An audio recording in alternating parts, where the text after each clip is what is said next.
5 ቁጥር 20 በጌታ ስም አነባዋለሁ። እንደዚህ ይላል፣ የእግዚአብሔር ልጅ እንደመጣ እውነተኛም የሆነውን እናውቅ ዘንድ ልቦናን እንደሰጠን እናውቃለን። እውነተኛ በሆነው በእርሱ አለን፣ እርሱም ልጁ ኢየሱስ ክርስቶስ ነው። እርሱ እውነተኛ አምላክና የዘላለም ሕይወት ነው ይላል። ጌታ አምላካችን ሆይ እናመሰግናለን። አንተ ደግሞ በኢየሱስ ክርስቶስ ስም ይህንን ጉባኤ እስካሁን ድረስ በዝማሬ በተለያየ ሁኔታ ስታንጸን ነበር። እንደገናም ደግሞ በመካከላችን አለ ና አንልህም። ልቦናችንን ለቃል ትከፍተው ዘንድ እንጸልያለን። የእግዚአብሔር መንፈስ በእኔ ተናገረ እንዳለ ዳዊት በእኔ አልፈ ወንድሞቼን እህቶቼን ታንጻቸው፣ ታጽናናቸው፣ ትናገራቸው ዘንድ እኔንም ታስተምረኝ ዘንድ ጸልያለሁ። መንፈስ ቅዱስ ሁሉን ነገር ተቆጣጠረው። በኢየሱስ ክርስቶስ ስም እንግዲህ ልጆችሽ ከእግዚአብሔር የተማሩ ይሆናሉ፣ የልጆችሽ ሰላም ብዙ ይሆናል ተብሎ እንደተጻፈ ሰላም ብዙ እንድንሆን በኢየሱስ ስም አስተምረን። ቀሪ ጊዜያችንን ተረከበን።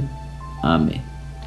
የስብከቴ ርዕስ ልቦናን እንደሰጠን እናውቃለን የሚል ነው።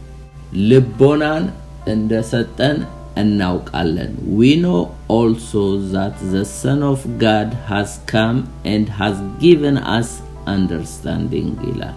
እግዚአብሔር ልቦናን እንደሰጠን እናውቃለን ይላል።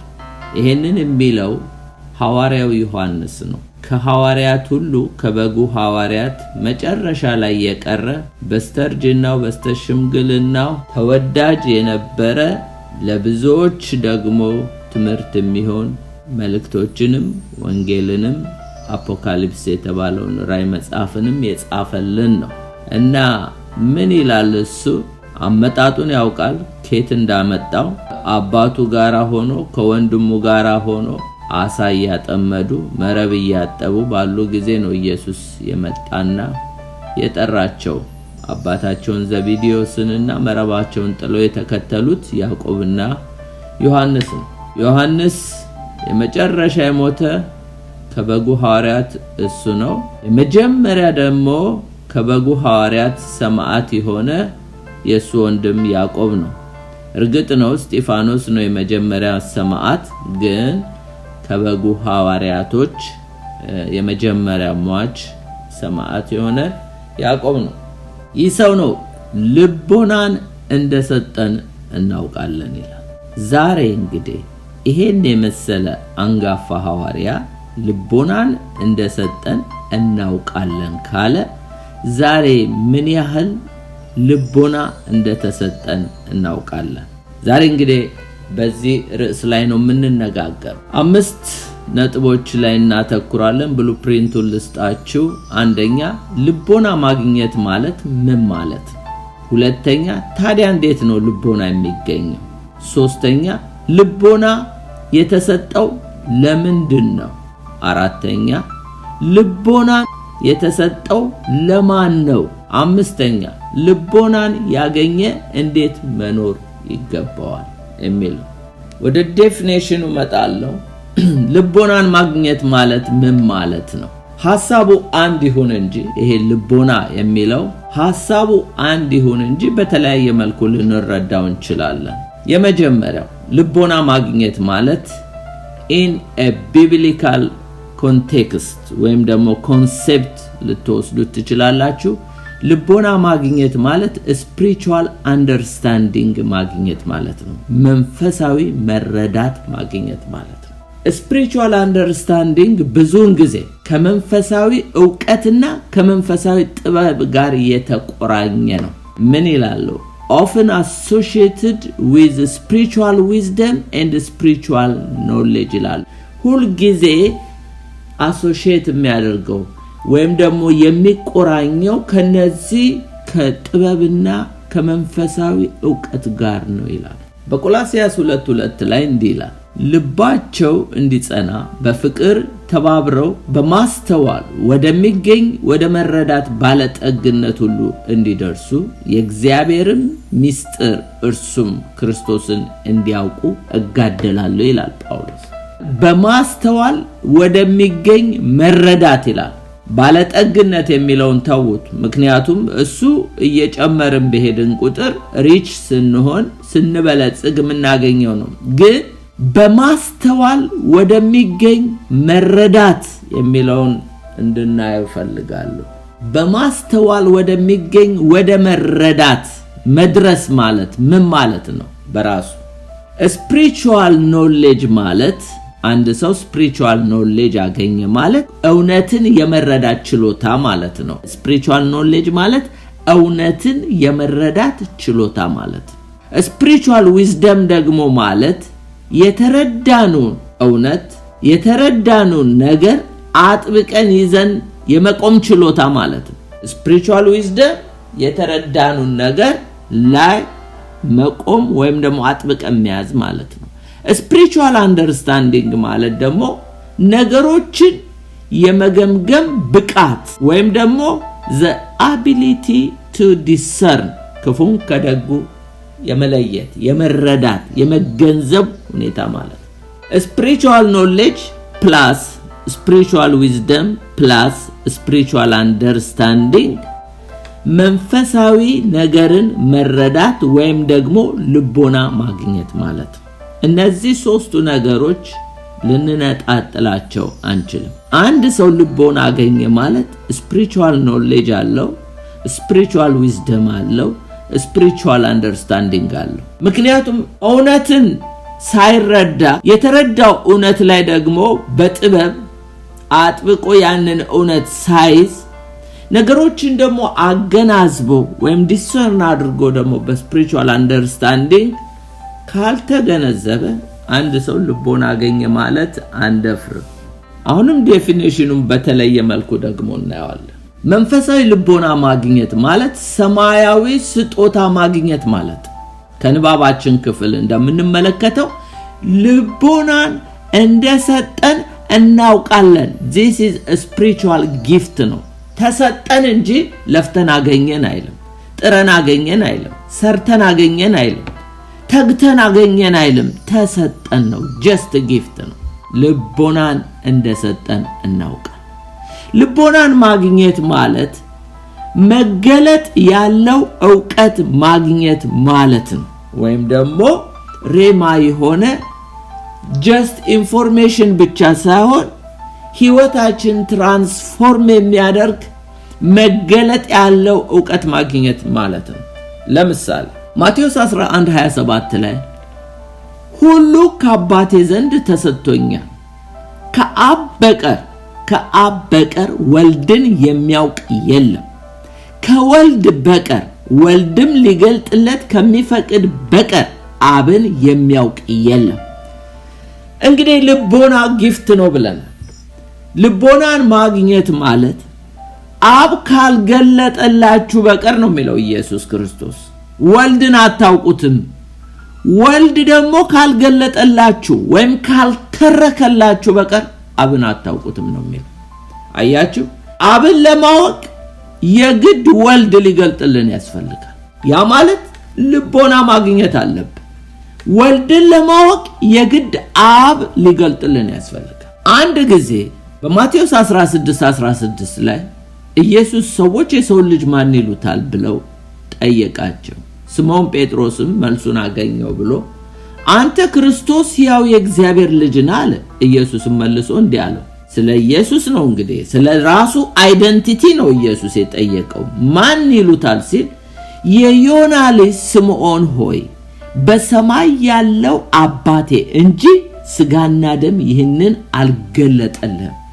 ይህንን just በስጋና ደም መረዳት አይደለም የተረዳው፣ የሰማዩ አባቴ ገልጦልህ ነው። ለምን? ከአብ በቀር ወልድን የሚያውቅ የለም። ወገኖቼ ምናልባት ጌታን እናውቃለን ካልን ተሳስተናል።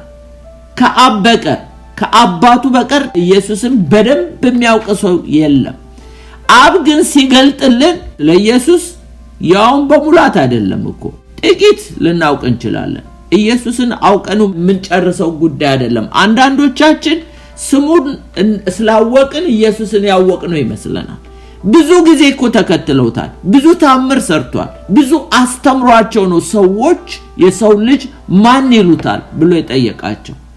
ያውም ደግሞ ጴጥሮስ ትክክለኛው መልስም ቢያገኝ አንተ እኮ አባቴ ገልጦልህ እንጂ አውቀኸኝ አይደለም አሉ። ምናልባት ብዙ አመት ጌታ ቤት ስለቆየን ጌታን ያወቅነው እንዳይመስልን። ገና እንኳን አይደለም መንግስተ ሰማያትም ገብተን ወደፊትም አውቀነው ምንጨርሰው ጌታ አይደለም።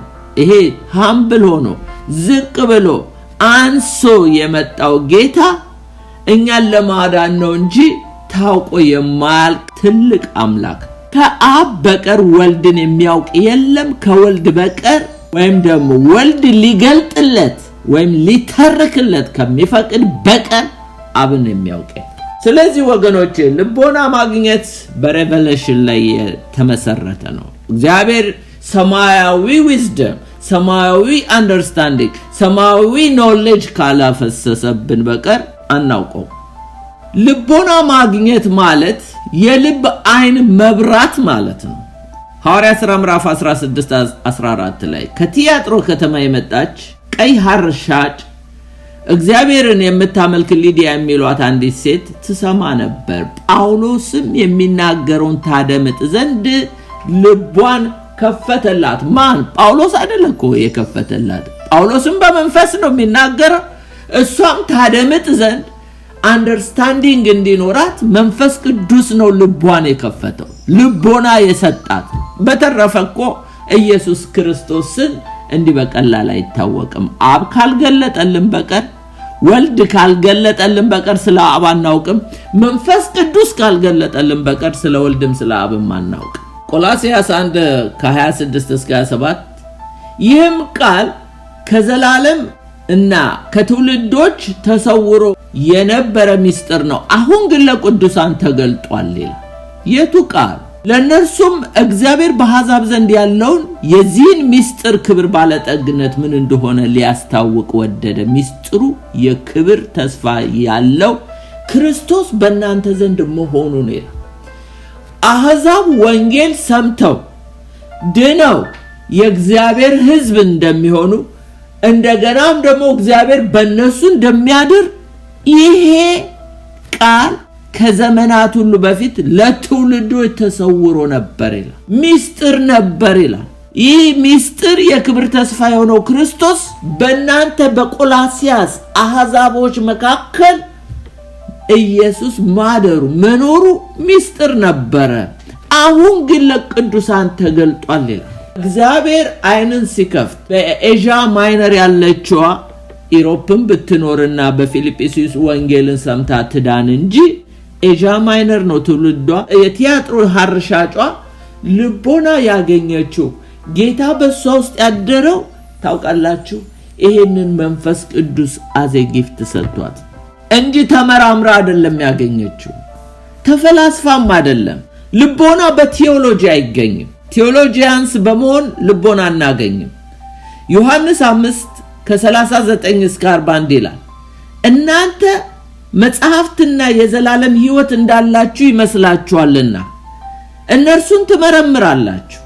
እነርሱ ስለኔ የሚመሰክሩ ናቸው፣ ነገር ግን ሕይወት እንዲሆንላችሁ ወደኔ ልትመጡ አትወዱም። ለምን? ልቦና ስላላገኝ።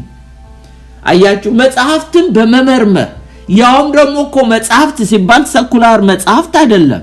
ባይብልን እኮ እየመረመሩ ነው። 39 መጽሐፍት እየመረመሩ መሲህ እንደሚወለድ እየተናገሩ ለነ ሄሮድስ እየተናገሩ ሄሮድስ አስጠርቶ ሲጠይቃቸው ሁሉ እየተናገሩ ግን ኢየሱስ ጋር አልደረሱ።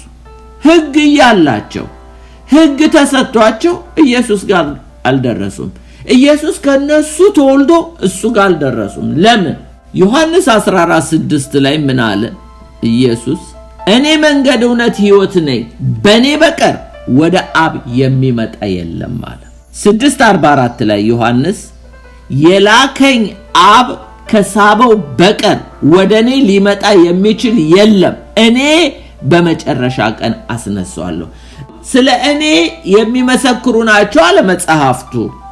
ግን ነገር ግን ሕይወት እንዲሆንላችሁ ወደ እኔ ልትመጡ አትወዱም አለ። ምክንያቱስ ወገኖች እግዚአብሔር ሲረዳን ነው። ምናልባት ዛሬ እኔ በጣም መጽሐፍትን ስላነበብኩ ቴዎሎጂያንስ ስለሆንኩ ነው ዛሬ ጌታን ያወቃላችሁ በጣም ተሳስታችኋል። ኢየሱስ በእኔ በቀር ወደ አብ የሚመጣ የለም አለ። እንደገና ደግሞ የላከኝ አብ ከሳበው በቀር ወደ እኔ ሊመጣ የሚችል የለም አለ። አብ ሲስበን ወይም ኢየሱስ ደግሞ ወደ አብ ሲያመጣን በቀር ከአብ ጋር እንገናኝም ከኢየሱስም ጋር እንገናኝም። መንፈስ ቅዱስ ስለ ኃጢአታችን ወቅሶን ንስሐ እንድንገባ ረድቶን ወንጌልን ደግሞ እንድንረዳ ልቦና ሰጥቶን ወደ ጌታ የመጣን ሰዎች እንጂ እኛ ልቦና እንደተሰጠን እናውቃለን። በቲዮሎጂ ያገኘኑ አይደለም። አሳስና ጠምድ ነው ያገኘን ነው የሚሉት። ልቦና ሃይማኖተኛም በመሆን አይገኝም። ፈሪሳውያን ሕግ ሰጪውን ክርስቶስ እንደሆነ ሕግ ፈጻሚው ክርስቶስ እንደሆነ አላወቁት። አይገርማችሁ? ሕግ ተቀብለው ሰጪውንም አላወቁትም። ሕጉን መፈጸም አቅቷቸው ሕጉን መጥቶ የፈጸመላቸው የሕግ ፍጻሜውንም ክርስቶስ እንደሆነ አላወቁ። እስቲ ሕግ ሰጪው ማን እንደሆነ እኔ ስለ ፕሪ-ኢንካርኔሽን ኦፍ ክራይስት ማለት ኢየሱስ ክርስቶስ በስጋ ከመምጣቱ በፊት በብሉይ ኪዳን በተለያየ መልኩ በፕሪ-ኢንካርኔሽን ተገልጧል። ለምሳሌ ቀላል ምሳሌ ልስጣቸው። አብርሃም ቤት መጥቷል 3 ሆኖ፣ ግን 2 መልአክ ናቸው ወደ ሶዶም የወረዱት። አንዱ ግን ከአብርሃም ጋር ይነጋገር የነበረው በመልአክ ተመስሎ ክርስቶስ ኢየሱስ ነው። ይህን ስለ ፕሪ-ኢንካርኔሽን ስታጠኑ በደንብ ይገባችኋል ወይም ትረዱታላችሁ። ከዚህም ደግሞ በደንብ የተረዳችሁትም አላችሁ ብዬ አምናለሁ። ሌላው ሕግ ሰጪው በፕሪ-ኢንካርኔሽን የተገለጠውን ክራይስትን ዘጸአት 33:18-23 እርሱም እባክህ ክብርህን አሳየኝ አለ። እግዚአብሔርም እኔ መልካምነቴን ሁሉ በፊት አሳልፋለሁ፣ እግዚአብሔርም ስም በፊት አውጃለሁ፣ ይቅር የምለውን ይቅር እላለሁ፣ የምምረውን እምራለሁ አለ። ደግሞም ሰው አይቶኝ አይድንም፣ ፊቴን ማየት አይቻልም አለ። እግዚአብሔርም አለ እነሆ ስፍራ በእኔ ዘንድ አለ፣ በአለቱ ላይ ትቆማለህ፣ ክብሬ ባለፈ ጊዜ በሰንጣቃው አለት አኖርሃለሁ፣ እስካልፍ ድረስ እጄን በላይ አደርጋለሁ፣ እጄን ፈቀቅ አደርጋለሁ፣ ጀርባዬን ታያለህ፣ ፊቴን ግን አታይም። ዮሐንስ ሲጽፍልን በወንጌሉ ዮሐንስ 1:18 ላይ መቼም ቢሆን እግዚአብሔርን ያየው የለም አንድስ እንኳን የለም፣ በአባቱ ቅፍ ያለው አንድ ልጁ እርሱ ተረከው ነው የሚል። አብን ማንም ሰው ያየው የለም፣ መንፈስ ቅዱስም መንፈስ ነው አይታይም። ታዲያ ለሙሴ ጀርባውን ያሳየው ማን ነው ብንል በፕሪ-ኢንካርኔሽን የተገለጠው የናዝሬቱ ኢየሱስ ነው። አዎ በአካል ስጋ ለብሶ አይምጣ እንጂ በፕሪ-ኢንካርኔሽን በመልአክ ተመስሎ ይገለጥ ነበር። እንዳውም እስጢፋኖስ በስብከቱ አይታችሁ እንደሆነ ሐዋርያት ሥራ ምዕራፍ 7 ላይ ተመልከቱ፣ ሕግ ከመልአክ እንደተቀበሉ ነው የሚናገረው። እንደገና ኤክሶደስ ላይ ግን እግዚአብሔር ሕግ እንደሰጣቸው ጽላቱን ነው የሚናገር።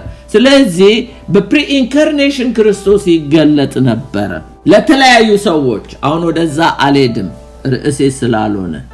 ነገር ግን ሕግ ሰጪው ክርስቶስ ነው። የሰጣቸውን ሕግ መፈጸም ስላቃታቸው፣ ሰንበትን ራሱ ማክበር ስላቃታቸው፣ የሰንበት ጌታ የሆነው ራሱ ሰንበትን የሰጣቸው ሕግ ሰጪው ክርስቶስ ወደ ምድር መጣ። ምን ሊያደርግ? ሕግን ሊፈጽም፣ የሕግ ፍጻሜ እንደሆነላቸው በሮሜ 10:4 ላይ ይናገራል።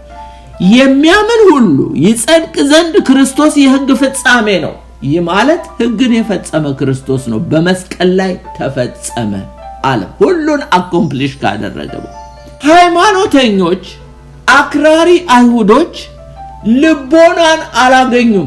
ለምን? ሕግ ሰጪውንም ሕግ ደግሞ የፈጸመውን በራሳቸው መንገድ ለራሳቸው ጽድቅ ሲያቆሙ ለእግዚአብሔር ጽድቅ ባለመገዛታቸው በራሳቸው ማስተዋል ላይ ስለተደገፉ ልቦና ስላላገኙ በሃይማኖታቸው ሊድኑ አልቻሉ። ሃይማኖት ወገኖቼ ልቦናን አይሰጠንም። ልቦናን የሚሰጠን አብ ሲገልጥልን ወልድ ሲገልጥልን ብቻ። በተረፈ ልቦና እጅግ ጿሚ፣ እጅግ ጸላይ፣ እጅግ መጽሐፍ ተመራማሪ በመሆን አናገኝ። ጀስት ጊፍት ነው። በፍልስፍናም አይገኝ። አንደኛ ቆሮንቶስ 1:20 ላይ ጥበበኛ የታለ? ጻፊስ የታለ? የዚህ ዓለም መርማሪ የታለ? እግዚአብሔር የዚህችን ዓለም ጥበብ ሞኝ እንዲሆን አላደረገምን? በእግዚአብሔር ጥበብ ምክንያት ዓለም እግዚአብሔርን በጥበቧ ስላላወቀች በስብከት ሞኝነት የሚያምኑትን ሊያድን የእግዚአብሔር በጎ ፈቃድ ሆኗል። ዓለም በፍልስፍናዋ በጥበቧ እግዚአብሔርን ልታገኘው አልቻለች። ተመራምራለች፣ አልቻለችም። ልደርስ አልቻለችም። እንደውም ጠቢባን ነን ሲሉ ደንቆሮች ሆኑ። ለምን? ከፈጣሪ ይልቅ የተፈጠረውን ነገር ስላመለኩ ይላል ሮሜ ላይ ሄዳችሁ ብትመለከቱ። ሳንታ አውግስቲን የተባለ አልጄሪያዊ ቸርች ፋዘር ውስጥ የነበረ ትልቅ የእግዚአብሔር ሰው ነው። እንደውም ለሌላው ዓለም ህዝብ ሁሉ ከአፍሪካ በረከት ሆነ የተባለ ሰው ነው። ሳንታ አውግስቲን ይባላል። ጌታን ከመቀበሉ በፊት በጣም የሚፈላሰፍ የሚመራመር ሰው ነበር። በኋላ ላይ ግን ምርምሩ ወደ ምን አመጣው? ወደ ጭንቀት፣ ወደ ዲፕሬሽን አመጣው። ጌታን ካገኘ ክርስቲያን ከሆነ በኋላ ግን ቴዎሎጂውንም ከተረዳ በኋላ የተናገረው ቃል አለ። If you deny the Trinity, you will lose your soul. And if you try to understand it, you will lose your mind. ትሪኒቲን ብትክድ ነፍስህን ታጣለህ። ስላሴን ማለት እንደገናም ደግሞ ስላሴን በኔ አእምሮ መርምሬ አውቀዋለሁ ደርስበታለሁ ብትል አእምሮህን ታጣለህ፣ ታብዳለህ ማለት ነው። ስለዚህ ክርስትና በመገለጥ ነው። እግዚአብሔር ሲገልጥልህ ነው። አብ አይንህን ሲከፍትልህ ኢየሱስን ታውቃለህ። ኢየሱስ ደግሞ አይንህን ሲከፍትልህ አብን ታውቃለህ። መንፈስ ቅዱስ አይንህን ሲከፍትልህ አብንም ወልድንም ታውቃለህ። ክርስትና መገለጥ ነው ወገኖቼ። ልቦናን ሰጠን ይላል። ታዲያ ልቦና እንዴት ነው የሚገኘው? እንግዲህ ዴፊኒሽኑን አየን። ልቦና የሚገኘው የእግዚአብሔር ልጅ እንደመጣ እውነተኛ የሆነውን እናውቅ ዘንድ ልቦና እንደሰጠን እናውቃለን። እውነተኛ በሆነው በእርሱ አለን። እርሱ ልጁ ኢየሱስ ክርስቶስ ነው። እርሱም እውነተኛ አምላክ የዘላለም ሕይወት ነው ይላል። ልቦና የሚገኘው እንዳው በጸጋ ነው። ኢሳይያስ 65:1 ላይ ላልጠየቁኝ ተገለጥኩ ይላል፣ ላልፈለጉኝም ተገኘው ይላል። በስሜ ያልተጠራውንም ሕዝብ እነሆኝ እነሆኝ አልኩት ይላል። እስቲ ከናንተ ማነው መንፈሳዊ አንደርስታንዲንግ፣ መንፈሳዊ ዕውቀት፣ መንፈሳዊ ደግሞ ጥበብ እንዲሁ በኔ ጥረት አገኘው ብሎ የሚናገር? ዮሐንስ እኛ ልቦና ተሰጠን የሚለው አሳ አጥማጆ ነው። ከአባቱ ከዘቤዴዎስ ጋራ ከወንድሙ ያዕቆብ ጋራ አሳ መረብ ሲያጥብ ነው ጌታ ያገኘው። አይኑን የከፈተለት ጌታ እንደሆነ በደንብ ገብቶታል። ልቦና ተሰጠን ይላል።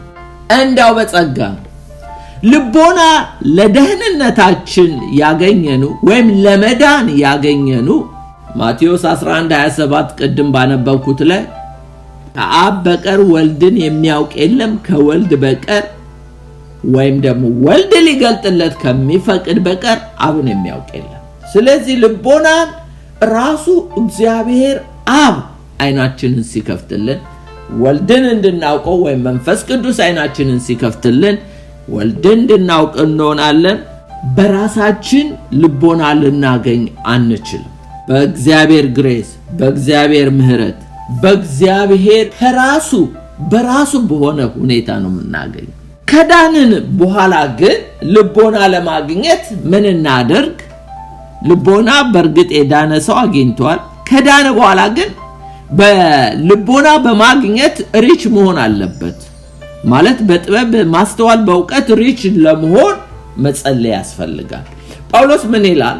በኤፌሶን 1:17 ላይ የክብር አባት የጌታችን የኢየሱስ ክርስቶስ አምላክ እርሱን በማወቅ የጥበብ የመገለጥ መንፈስ እንዲሰጣችሁ። የጥበብ የመገለጥ አያችሁ፣ ጥበብም መገለጥም መንፈስ እንዲሰጣችሁ ይላል።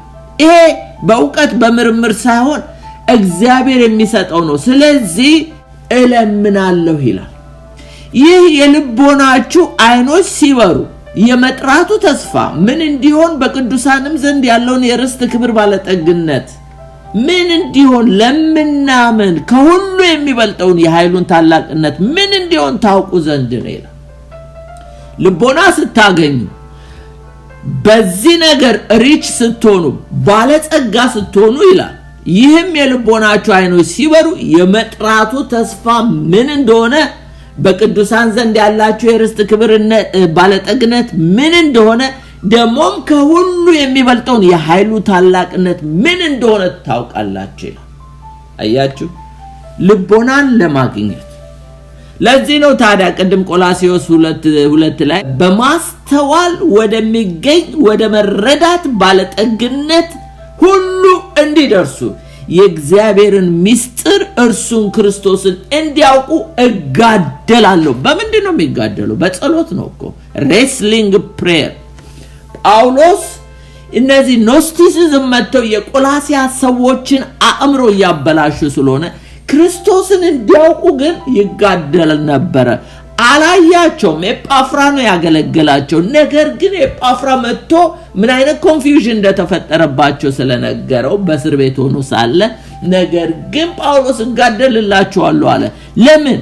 በማስተዋል ወደሚገኝ ወደ መረዳት ባለጠግነት እንዲደርሱ።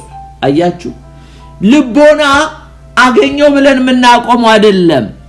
የመረዳት ባለጠግነት ይሏል። ሪች እንድንሆን ይፈልጋል። ክርስቶስን አውቀዋለሁ ብለን መቆም የለብንም ወገኖቼ። ተረድቻለሁ ብለን ገና የምንጋደለው ነው። ክርስቶስን እናውቀው ዘንድ እንከተለዋለን።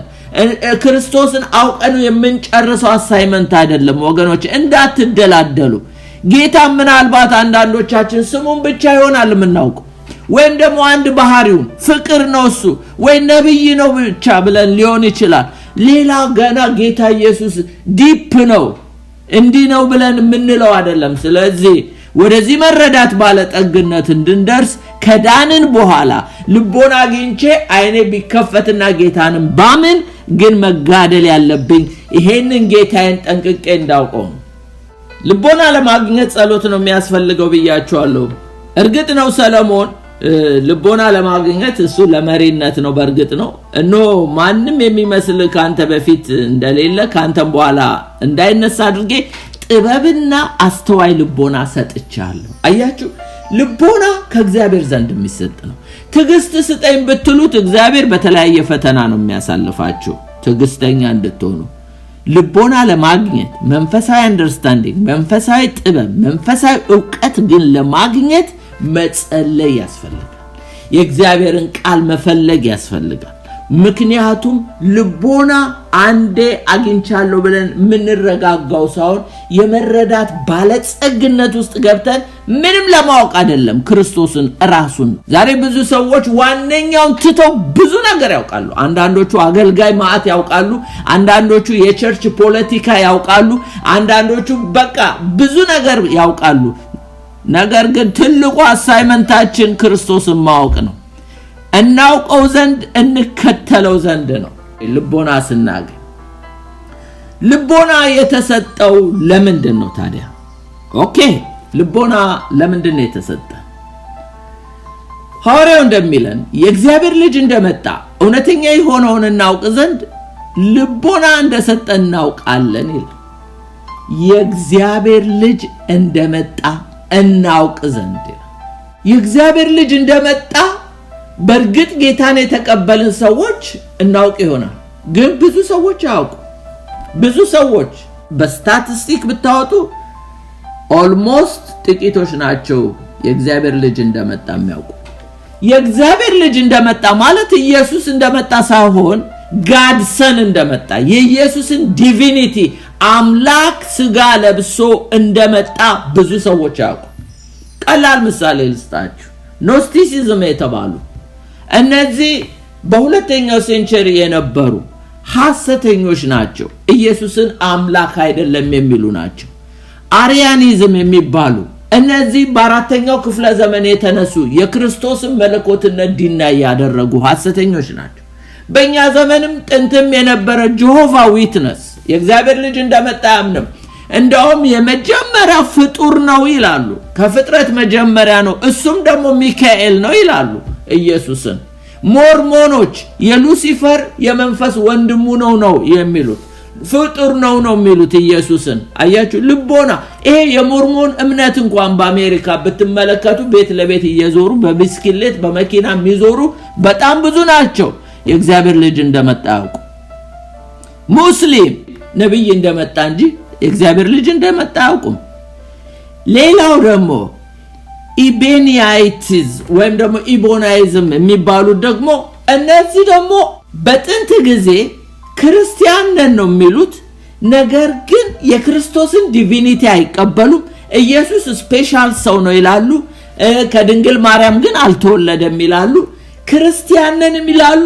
ግዝረትን እና አይሁዶች ላይ አዚምና ድንዛዝ የሚያመጡ ሐሰተኛ ክርስቲያኖች ናቸው። አይሁድ ሆነው ክርስቲያን ነን ነው የሚሉት፣ ነገር ግን ክርስቶስ አምላክ አይደለም ብለው የሚያምኑ ናቸው። ልቦና እንደተሰጠን እናውቃለን። እነዚህ ሁሉ ወገኖቼ ክርስቶስ የእግዚአብሔር ልጅ እንደመጣ ያውቁ። ሌላው ጁዳይዝም፣ እነዚህ አይሁዶች መሲህ አይደለም ብለው ሌላ መሲህ የሚጠብቁት እነሱ ደግሞ ጨርሶም ክርስቲያን ያልሆኑ እነሱም ደግሞ ገና የእግዚአብሔር ልጅ እንደመጣ አያውቁም። አዚም ውስጥ ነው ያሉት፣ ድንዛዜ ውስጥ ነው ያሉት። እኛ ግን ልቦና እንደተሰጠን እናውቃለን። ወገኖቼ ዛሬ የዓለም ኤቲስቶች በሉ ፈላስፎች በሉ ብዙዎች የእግዚአብሔር ልጅ እንደመጣ አያውቁም። የእግዚአብሔር ልጅ መምጣት ማለት ኢማኑኤል ጋድሰን መምጣት ነው። እግዚአብሔር ስጋ ለብሶ ወደ ምድር እንደመጣ አያውቁም። ነብይ መጣ ይላሉ፣ ስፔሻል ሰው መጣ ይላሉ፣ የሆነ አይሁዳዊ መጣ ይላሉ። እንዳው ኢየሱስን ብዙ ስም ይሰጡታል።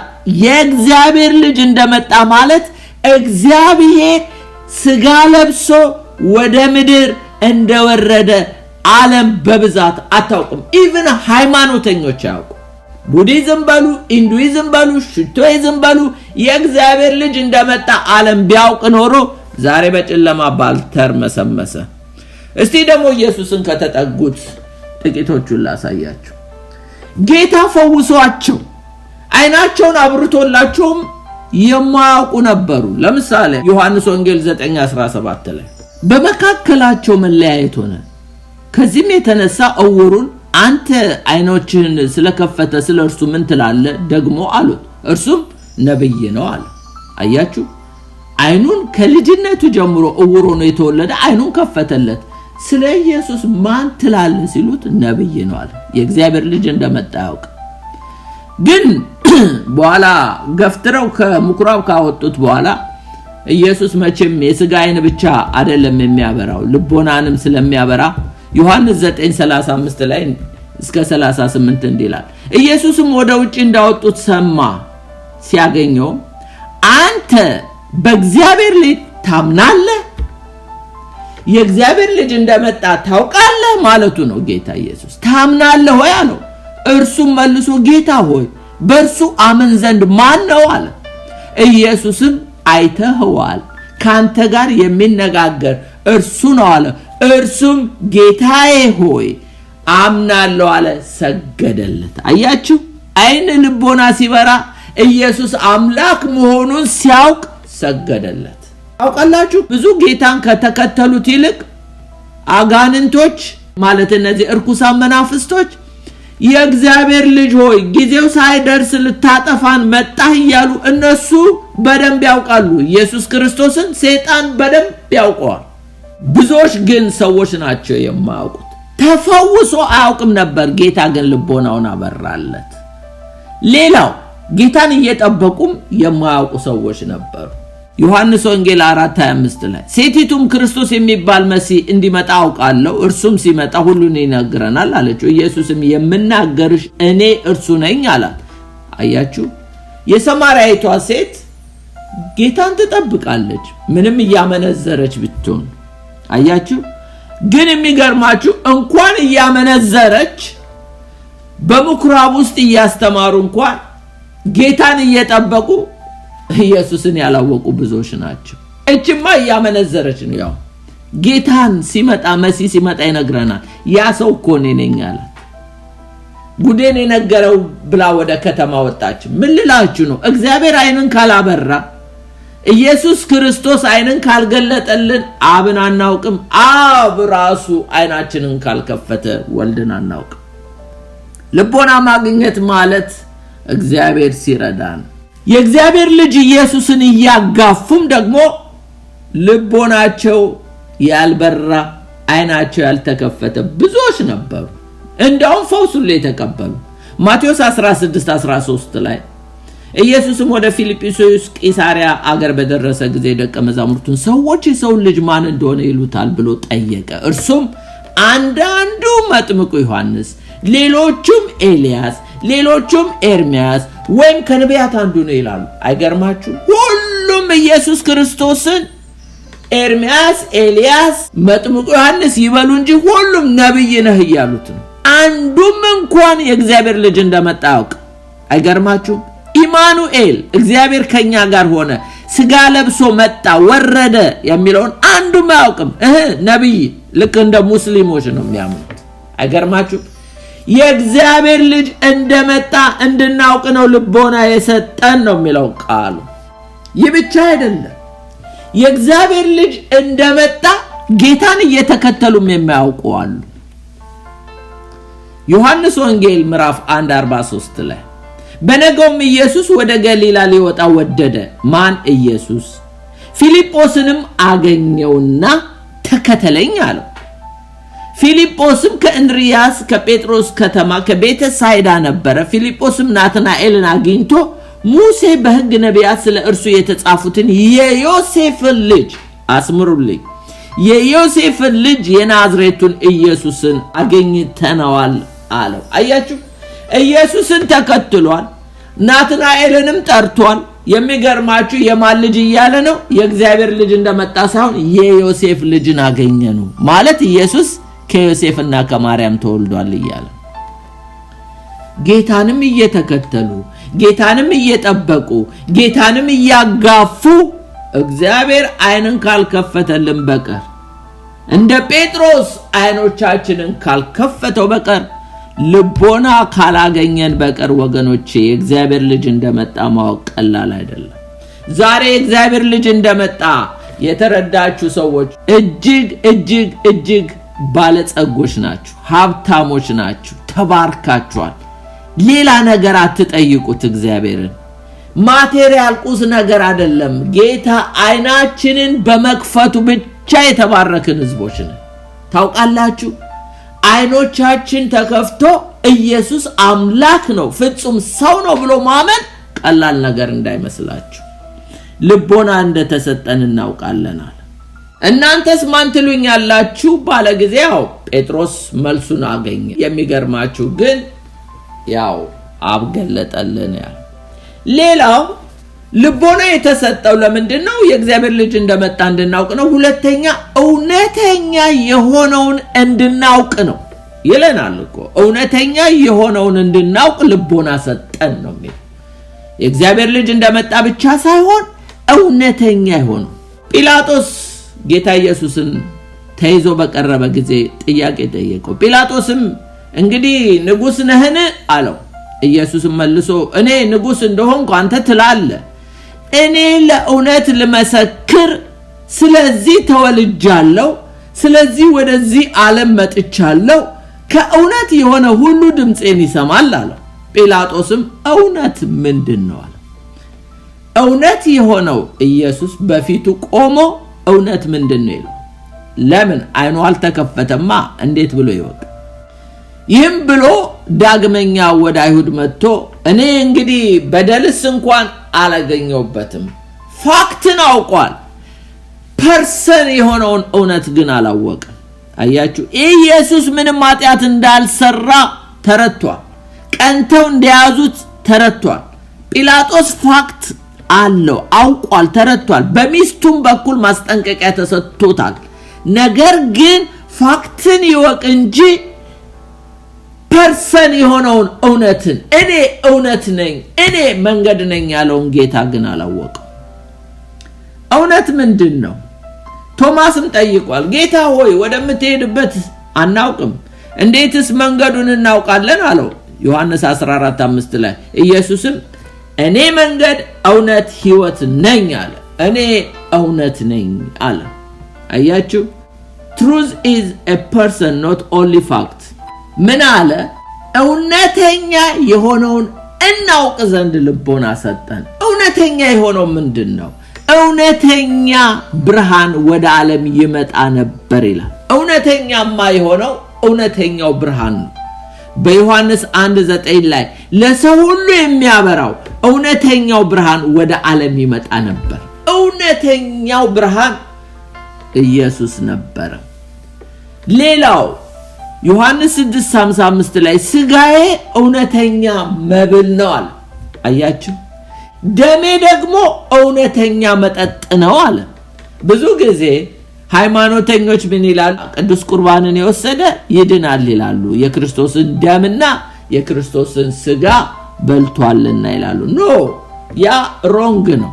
ይሄ ስጋዬ እውነተኛ መብል ነው ደሜ እውነተኛ መጠጥ ነው የሚለው በመስቀል ላይ የተቆረሰውን ስጋ በመስቀል ላይ የፈሰሰውን ደም ስለኔ ኃጢያት ነው ብሎ ሰው በእምነት ያን ተቀብሎ በእምነት ሲበላው ማለት ነው በእምነት ሲቀበለው የራሱ አድርጎ ሲወስድ የሚድነው መዳን ለማሳየት እንጂ ስለ ቅዱስ ቁርባን አይደለም ይሄ የሚናገረው። ወገኖች እንዳትሳሳቱ። ቅዱስ ቁርባን የክርስቶስን ሞትና ትንሣኤ ለመታሰቢያ እንድንናገር የተሰጠን ነው። ይሄ ግን የሚያወራው ገና ኢየሱስ ክርስቶስ ስለ ቅዱስ ቁርባን ሳያስተምራቸው በፊት ያስተማረው ትምህርት ነው። ዮሐንስ 15:1 ላይ እውነተኛ የወይን ግንድ ነኝ አለ። እውነተኛ የሆነውን እናውቅ ዘንድ ልቦና ሰጠን። እውነተኛውን ብርሃን፣ እውነተኛውን መብል፣ እውነተኛውን መጠጥ፣ እውነተኛውን የወይን ግንድ እናውቅ ዘንድ ልቦና ሰጠን ነው የሚለው። ሶስተኛው ለምንድን ነው ልቦና የተሰጣቸው?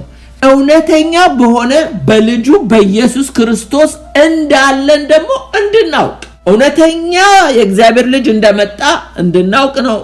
እግዚአብሔር ልጅ እንደመጣ እንድናውቅ ነው አንደኛው። ሁለተኛ እውነተኛው የሆነውን ኢየሱስ እንድናውቅ ነው። ሶስተኛው ግን እውነተኛው በሆነ በልጁ በኢየሱስ ክርስቶስ እንዳለን እንድናውቅ ይላል። ዛሬ ስንቶቻችን ምናልባት የእግዚአብሔር ልጅ እንደመጣ ልናውቅ እንችላለን? አዎ እናውቃለንም። ሌላው ደግሞ እውነተኛ የሆነው ማን እንደሆነ ልናውቅ እንችላለን። እውነተኛ በሆነው በእርሱ ውስጥ እንዳለን ደግሞ ማወቅ ሌላ ነገር ነው። እውነተኛ በሆነው በኢየሱስ ክርስቶስ ውስጥ መሆናችንን ማወቃችን እኛ አማኞች እንደ ጽድቅ ዛፎች እንደ ጽድቅ ተክሎች እኛ ከኢየሱስ ክርስቶስ ጋር የተጣበቅን መሆናችን እውነተኛነት ማለት በክርስቶስ ውስጥ መሆናችንን የምናውቀው አንደኛው መንገድ ያ ነው። ምን ብሏል ኢየሱስ? ዮሐንስ 15:5 ላይ እኔ የወይን ግንድ ነኝ እናንተም ቅርንጫፎች ማለት አሕዛብም እንኳን ብንሆን እንደ እስራኤሎች የወይን ግንድ እሱ ግንድ እኛ ቅርንጫፎች ባንሆን አሕዛብም ብንሆን እንኳን ጳውሎስ በሮሜ ላይ ምን ይለናል? ነገር ግን ከቅርንጫፉ አንዱ ቢሰበር አንተም የበረሃ ወይራ ይሆንከው በመካከላቸው ገብተህ ይላል ግራፍትድ ሆናችኋል ነው የሚለው። ስለዚህ አይሁድም ሆነን አሕዛብም ብንሆን በክርስቶስ ውስጥ መኖር ማለት በክርስቶስ ውስጥ መሆን ማለት ከግንዱ ጋር መጣበቅ ማለት ነው። ወይ ግራፍትድ ሆነናል ወይም ደግሞ ከግንዱ ጋር እስራኤሎች ስላልሆነን ማለት እስራኤል በወይን ምሳሌ ነች፣ በወይራ ምሳሌ ነች፣ እንደገና ደግሞ በበለስ ምሳሌ ነች። እነሱ በዚህ ምሳሌነት ቢታዩም እኛ ደግሞ አሕዛብ ብንሆን የበረሃ ወይራ እንኳን ብንሆን ግራፍትድ ሆናችኋል ነው የሚለው ጳውሎስ። ስለዚህ እኛ በክርስቶስ እውነተኛ በሆነው በኢየሱስ ውስጥ እንዳለን እናውቃለን ሲል ምን ማለቱ ነው? በክርስቶስ ውስጥ ግራፍትድ ሆነናል ወይም ደግሞ ተጣብቀናል ከግንዱ ጋር ማለት ነው። እንደ ተክል እንደ ህንጻ ደግሞ ብንመለከት ሕያዋን ድንጋዮች ሆነን መንፈሳዊ ቤት ሆነን እየተሰራን ነው። በክርስቶስ ውስጥ አለን ስንል ኤፌሶን 2:20 ላይ በሐዋርያት በነቢያት መሰረት ላይ ታንጻችኋል የማዕዘን ራስ ድንጋይ ክርስቶስ ኢየሱስ ነው በእርሱ ሕንጻ ሁሉ እየተገጣጠመ በጌታ ቅዱሳን ቤተ መቅደስ እንዲሆን ያደርጋል በእርሱም እናንተ ደግሞ ለእግዚአብሔር መኖሪያ ለመሆን በመንፈስ አብራችሁ ትሰራላችሁ ይላል ስለዚህ እንደ አካል እንደ ሕንጻ የክርስቶስ ያዋን ድንጋዮች ሆነን እየተገጣጠምን ማደሪያዎቹ የሆነን ያለን ሰዎች ነን እንደ ተክል ደግሞ ከሱ ጋር ግራፍትድ ሆነናል ወይም ደግሞ ተጣብቀናል እንደ አካል እንደ ቦዲ ደግሞ በክርስቶስ ውስጥ መሆን ማለት ተጠምቀናል ምን አይነት ጥምቀት አንደኛ ቆሮንቶስ 12:13 ላይ አይሁድ ብንሆን የግሪክ ሰዎች ብንሆን ባሪያዎች ብንሆን ጨዋዎች ብንሆን እኛ ሁላችን በአንድ መንፈስ አንድ አካል እንድንሆን ተጠምቀናልና ሁላችን አንዱ መንፈስ ተጠጥተናል በክርስቶስ አካል ውስጥ ባፕታይዝድ ሆነናል በዩኒቨርሳል ቸርች ውስጥ ገብተናል እኛው በክርስቶስ አካል ውስጥ ተሰውረናል እንደገና በክርስቶስ ጋር በአብ ቀኝ ተቀምጠናል ተሰውረናል ስለዚህ በክርስቶስ ውስጥ እንዳለን ልቦና ሰጠን እንደ ቤተሰብ አባል ደግሞ ስንመለከት ኤፌሶን 2:19 ላይ እንግዲህ ከእንግዲህ ወዲህ ከቅዱሳን ጋራ እናንተ አህዛቦች ይያለ ነው የኤፌሶን ሰዎችን ባለ አገሮች ናችሁና የእግዚአብሔር ቤተሰቦች ናችሁ እንጂ እንግዶች መጻተኞች አይደላችሁም ስትሬንጀር አይደላችሁም ቤተሰብ ሆናችኋል ባሪያ ቢሆን ጨዋ ቢሆን እስኩቴ ቢሆን ሴት ብትሆን አይሁዳዊ ቢሆን የግሪክ ሰው ሁላችሁ አንድ ፋሚሊ ሆናችኋል በክርስቶስ እውነተኛ በሆነው በልጁ በኢየሱስ ክርስቶስ እንዳለን እንድናውቅ ልቦና ሰጠን ይላል አራተኛው ፖይንት ለምንድነው ልቦና የሰጠን ኢየሱስ ክርስቶስ እውነተኛ አምላክ እንደሆነ እንድናውቅ ልቦና ሰጠን የእግዚአብሔር ልጅ እንደመጣ እውነተኛ የሆነው እናውቅ ዘንድ ልቦና እንደሰጠን እናውቃለን እውነተኛ በሆነው በእርሱ አለን በእርሱ ውስጥ መኖራችን እንድናውቅ ነው ሌላው ደግሞ እርሱ ልጁ ኢየሱስ ክርስቶስ ነው እርሱ እውነተኛ አምላክና የዘላለም ሕይወት ነው ይላል ለብዙ ሰዎች ችግር ለብዙ ሰዎች እንቅፋት የሆነው ኢየሱስን አምላክነት መቀበል ነው ዲቪኒቲውን ወይም ዳይቲውን መቀበል ለብዙዎች ችግር ነው ኢንካርኔሽኑን በስጋ መምጣቱን ግን ያው እንደ ሰው ስለተወለደ ያው ከድንግል ማርያም ይወለድ አይወለድ አይሁዶች አያውቁም ግን እኛ እናውቃለን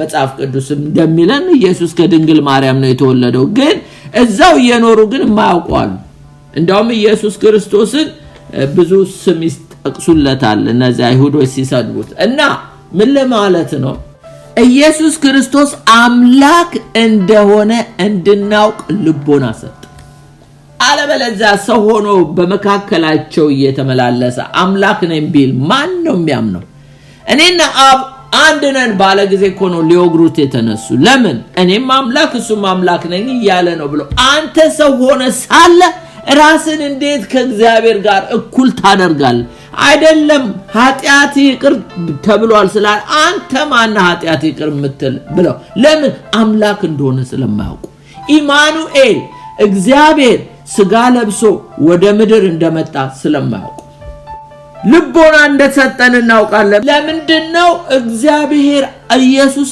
አምላክ እንደሆነ እንድናውቅ ነው ልቦና የተሰጠን ኢየሱስ አምላክ መሆኑ በምንድነው የምናውቀው አራት ነጥቦች ያዙ አንደኛ በስሙ ሁለተኛ በባህሪው ሶስተኛው በስራው አራተኛ አምልኮ በመቀበል ወይም ደግሞ በመመለኩ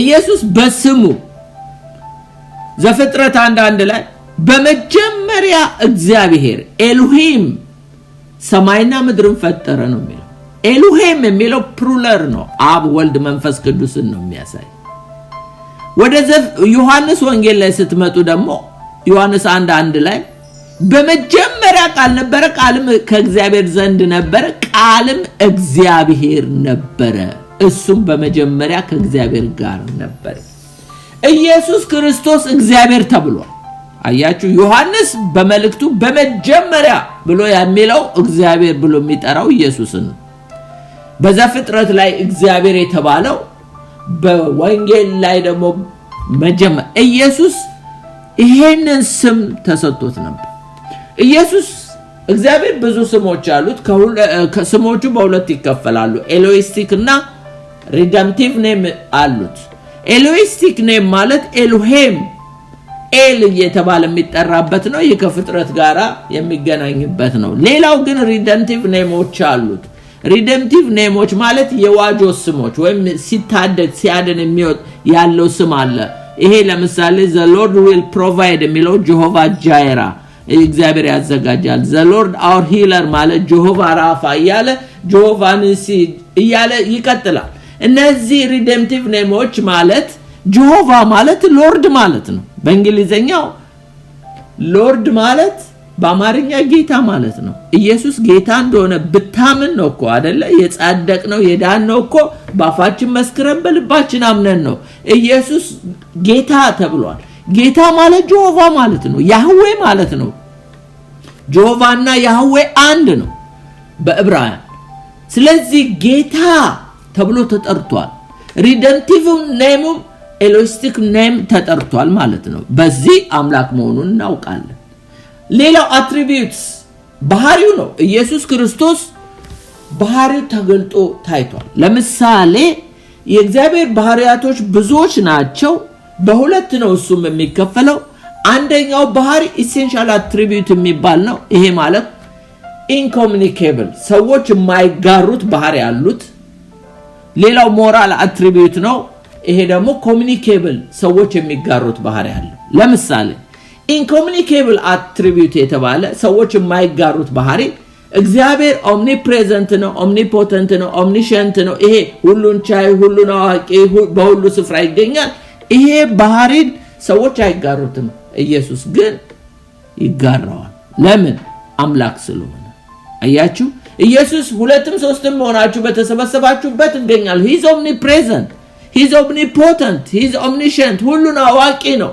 ማንም ስለሰው እንዲነግረው ሁሉ አይፈልግም ስለዚህ ኢየሱስ ከአብ እኩል የሆነበትን ባህሪው ተገልጧል እንደገና ሞራል አትሪቢዩት እግዚአብሔር ፍቅር ነው የምንጋራው ነው ታጋሽ ነው ሩህሩህ ነው ይቅር ባይ ነው የምንጋራው ነው ቅዱስ ነው ጻድቅ ነው የምንጋራው ባህሪ ነው ኢየሱስ ደግሞ በዚህ ፐርፌክት ነው ስለዚህ አምላክ መሆኑን በዚህ እናውቃለን ሌላው በስራው ኢየሱስ ክርስቶስ ስራ የጀመረው በሪደምፕሽን ወይም ደግሞ ሪደምፕቲቭ ወርኩን ላይ ብቻ እኛን በዋጆ ስራ ላይ ብቻ አይደለም ገና ከጥንት ነው ስራ የጀመረው በቆላስያስ 1 ላይ 15 እና 16 እርሱ የማይታይ አምላክ ምሳሌ ነው የሚታዩትን የማይታዩትን ዙፋናት ቢሆኑ ወይም ጌትነት ወይም አለቅነት ወይም ስልጣናት በሰማይ በምድር ያለውን ሁሉ ተፈጥሯል ሁሉ በእርሱ ተፈጥሯል ከፍጥረት ሁሉ በፊት በኩር ነው ሁሉ በእርሱ ለርሱ ተፈጥሯል ኢየሱስ ፈጣሪ አያችሁ ኢየሱስ የሌለን ወደ መኖር ያመጣ አምላክ ነው የአምላክ ምሳሌ ነው እግዚአብሔር በማን ትመስሉኛላችሁ ይላል እኔን ከማን ጋር ከኢየሱስ ጋር በቀር ከማንም ጋር መስሎም አብን አሳየኛል እኔን ያየ አብን ያየ ነው ለምን እርሱ የማይታይ አምላክ ምሳሌ ነው ኢንቪዚብል ለሆነው እግዚአብሔር ኢየሱስ ስጋ ለብሶ ቪዚብል ሆኖ የተገለጠ ነው ስለዚህ የመለኮት ሙላት በውስጡ ያለ ነው ምንም የኛን ስጋ ለብሶ ቢመጣ እኛን ቢመስልም እሱ ግን የማይታይ አምላክ ምሳሌ ነው ስለዚህ በስራው በመፍጠሩ እንደገና ሪክሬት በማድረግ እኛን እንደገና አዲስ ፍጥረት በማድረግ የሪደምፕሽን ስራ በመስራቱ ኢየሱስ ክርስቶስ በዚህ አምላክ መሆኑን አስመስክሯል ሌላው ዋርሺፕ ኃጢአትን ይቅር በማለቱ አምልኮ በመቀበል ከሞት ከተነሳ በኋላ ማቴዎስ 28:9 ላይ እነሆ ኢየሱስ አገኛቸው ሴቶቹን ደስ ይበላችሁ አላቸው እነርሱም ቀርበው እግሩን ይዘው ሰገዱለት ኢየሱስ ክርስቶስ ከአንዴም ሁለቴ ሶስቴ ስግደት ተቀብሏል ምክንያቱም አምላክ ስለሆነ ነው መላእክቶች እንዳታደርጉ ተጠንቀቁ ነው ያሉት ለዮሐንስ እንደገናም ደግሞ ሰዎች እነ ጳውሎስ እነ በርናባስ ልብሳቸውን የቀደዱት ለምን ሰዎች ሊያመልኳቸው ሲሉ ኢየሱስ ግን ሲመለክ ተቀብሏል። ለምን? አምላክ ስለሆነ ይገባዋል። አምስተኛው ፖይንት እርሱም የዘላለም ሕይወት እንደሆነ እንድናውቅ ልቦና ሰጠን ይላል። እግዚአብሔር ልቦና የሰጠን ኢየሱስ ክርስቶስ የዘላለም ሕይወት እንደሆነ እንድናውቅ ነው። ኢተርናል ላይፍ እንደሆነ። ብዙ ጊዜ ሰዎች ኢተርናል ላይፍ ቦታ እንጂ ፐርሰን እንደሆነ አይረዱ። Eternal life is a person, not a place. መንግስተ ሰማያት ስለገባን ወይ መንግስተ ሰማያት ገብተን ስንኖር ይመስለናል አይደለ? እኛ በቃ የዘላለም ሕይወት ማግኘት አይደለም። Eternal life person ነው። ምን ይላል አንደኛ ዮሐንስ 4:15 ላይ? ኢየሱስ የእግዚአብሔር ልጅ እንደሆነ በሚታመን ሁሉ እግዚአብሔር በእርሱ ይኖራል፣ እርሱም ደግሞ በእግዚአብሔር ይኖራል። እኛ በእግዚአብሔር እግዚአብሔር በእኛ ካልኖረ ወገኖቼ ኢተርናል ላይፍ የሚባል የለም። መንግስተ ሰማያት መግባት አይደለም ኢተርናል ላይፍ። እዛኮ ሰይጣን እየኖረ ኃጢአት የሰራበትና የተጣለበት ነው። አዳም ገነት እየኖረ እኮ ኃጢአት ሰርቶ የተባረረበት ነው። ያ ቦታ መኖር አይደለም፣ ቦታው አይደለም ዘላለማዊ ሕይወት የሚሰጠን ቦታው ሳይሆን እኔ ሕይወት እንዲሆንላችሁ እንዲበዛላችሁ መጣሁ አለ። ሕይወት እኔ ነኝ አለ። ፐርሰን እንጂ ፕሌስ አይደለም ኢተርናል ላይፍ ወገኖቼ። በክርስቶስ ኢየሱስ ውስጥ መኖር ከጀመረ ክርስቶስ በእኛ ውስጥ መኖር ከጀመረ እኛ በክርስቶስ ውስጥ ከኖርን አሁኑኑ ኢተርናል ላይፍን ኤክስፔሪየንስን ማድረግ እንችላለን። እየተለማመድነውም ነው ደግሞ። ለምን ቢባል ኢተርናል ላይፍ ክርስቶስ እንጂ መንግስተ ሰማያት መግባት አይደለም። መንግስተ ሰማያት ኒት የሆነ ጥሩ ቦታ እግዚአብሔር ያለበት ቦታ መግባት ማለት ነው። አዎ ግን በክርስቶስ ውስጥ ስንኖር ነው ሕይወት ያለው። ሕይወት ክርስቶስ ነው ለማለት ነው። እኔ መንገድ እውነት ሕይወት ነኝ ብሏል ኢየሱስ። እኔ ትንሣኤና ሕይወት ነኝ ብሏል። ስለዚህ የሚያምንብኝ በሕይወት ይኖራል ብሏል። ክርስቶስ ነው ሕይወት እንጂ ዘላለማዊ ሕይወት በክርስቶስ ውስጥ መኖር፣ በእግዚአብሔር ውስጥ መኖር፣ እግዚአብሔር በእኛ ውስጥ ሲኖር እንጂ ዘላለማዊ ሕይወት የሚኖረን ወገኖቼ ኤደን ገነት ስለኖርን መንግስተ ሰማያት ስለኖርን አይደለም ሕይወት የምናገኘው በእግዚአብሔር።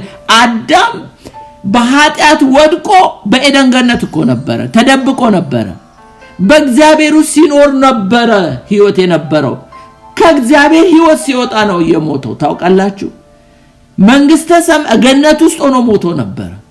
ሰይጣን መንግስተ ሰማያት እየኖረ ኃጢአት ሰርቶ ነበር። ታውቃላችሁ ቦታው አይደለም። በክርስቶስ ውስጥ መኖር ከእግዚአብሔር ጋር ህብረት ማድረጋችን ነው የዘላለም ሕይወት እንጂ ከእግዚአብሔር ጋር ህብረት ሳይኖር ቦታ ስለተለወጠ ሕይወት አለ ማለት አይደለም። እነነ ነግራችሁና ተቀልላለሁ።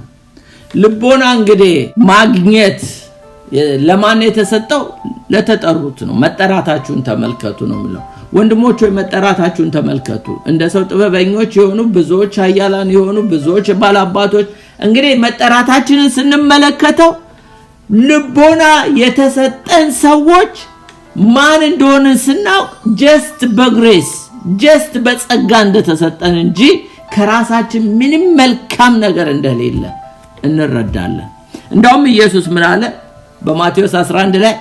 በዚያን ጊዜ ኢየሱስ መልሶ እንዲህ አለ፣ አባቶ የሰማይ የምድር ጌታ ይህን ከጥበበኞች ካስተዋዮች ሰውረ ለሕፃናት ስለገለጥክላቸው ይላል። ተገልጦልን እንጂ ወገኖቼ ተመራምረን ያገኘነው አይደለም። ሃይማኖተኛ ሆነን ያገኘነው አይደለም። እኛ ቴዎሎጂያንስ ሆነን ያገኘነው አይደለም። ልቦና ያገኘነው አብ ገልጦልን ነው፣ ወልድ ገልጦልን ነው ወገኖቼ። ስለዚህ ማንኝ ብንል መጠራታችንን እንመልከት። እግዚአብሔር ልቦና የሰጠው ሰው መጠራቱን ማየት ብቻ ነው። መጠራቱን ካየ አይመካም። ልቦና ያገኘ እንዴት መኖር ይገባዋል? አንደኛ ልቦና ያገኘ ሰው በተጠራበት መጠራት መመላለስ አለበት። walking worthy of their calling። እንግዲህ ይላል ኤፌሶን 4:1 ላይ እንግዲህ በጌታ እስር ይሆንኩ እኔ በተጠራችሁበት መጠራት እንደሚገባ ተመላለሱ ይላል። ልቦና ያገኘ ሰው ልቦናው አይን እንደበራለት ሰው መመላለስ አለበት። አይኑ በርቶለት እንደገና እንደ ገላትያ ሰዎች አዚምና ድንዛዜ ውስጥ ገብቶ መመላለስ የለበት። ሌላው ልቦና ያገኘ ሰው እንዴት ነው መኖር ያለበት? ልቦና ያገኘ ከእንግዲህ ወዲያ አሃዛብ እንደሚመላለሱት መመላለስ የለበትም። no longer walking as the Gentiles do ይላል ኤፌሶን 4:17 ላይ። እንግዲህ አሕዛብ ደግሞ በአእምሮአቸው ከንቱነት እንደሚመላለሱ ከእንግዲህ ወዲህ እንዳትመላለሱ እላለሁ በጌታ ሆኜ እመሰክራለሁ ይላል። ሌላው ልቦና ያገኘ ሰው እንዴት ነው መመላለስ ያለበት? walking in love በፍቅር ነው መመላለስ ያለበት። ኤፌሶን 5:2 ላይ ክርስቶስ ደግሞ እንደወደዳችሁ ለእግዚአብሔርም የመዓዛ ሽታ የሚሆን መዓዛ መስዋዕትን አድርጎ ስለ እናንተ ራሱን አሳልፎ እንደሰጠ በፍቅር ተመላለሱ። ስለዚህ ልቦና ያገኘ ሰው በፍቅር የሚመላለስ ነው። አራተኛው ልቦና ያገኘ እንዴት ነው መመላለስ ያለበት? እንደ ብርሃን ልጆች ነው። አሁን በርቶለታል፣ ልቦናውን ጨለማውን ገፎለታል ጌታ። ስለዚህ መመላለስ ያለበት walking as a children of light ኤፌሶን 5:9 ላይ የብርሃኑ ፍሬ በጎነት በጽድቅ በእውነት ሁሉ ነውና ለጌታ ደስ የሚያሰኘውን እየመረመራችሁ እንደ ብርሃን ልጆች ተመላለሱ ይላል። የመጨረሻው ጥቅሴ ልቦና ያገኘ አማኝ በጥንቃቄና በጥበብ መመላለስ አለበት። walking carefully and wisely ኤፌሶን 5:17 እንግዲህ እንደ ጥበበኞች እንጂ ጥበብ እንደሌላቸው ሳይሆን እንዴት እንድትመላለሱ በጥንቃቄ ተጠበቁ ይላል። ስለዚህ የእግዚአብሔር ቃል እንግዲህ ሐዋርያው ዮሐንስ የሚለን የእግዚአብሔር ልጅ እንደመጣ እውነተኛ የሆነውን እናውቅ ዘንድ ልቦና እንደሰጠን እናውቃለን። እውነተኛ በሆነው በእርሱ አለን፣ እርሱም ልጁ ኢየሱስ ክርስቶስ ነው። እርሱም እውነተኛ አምላክ የዘላለም ሕይወት ነው ይላል። ጌታ ይባርካችሁ። ጨርሻለሁ።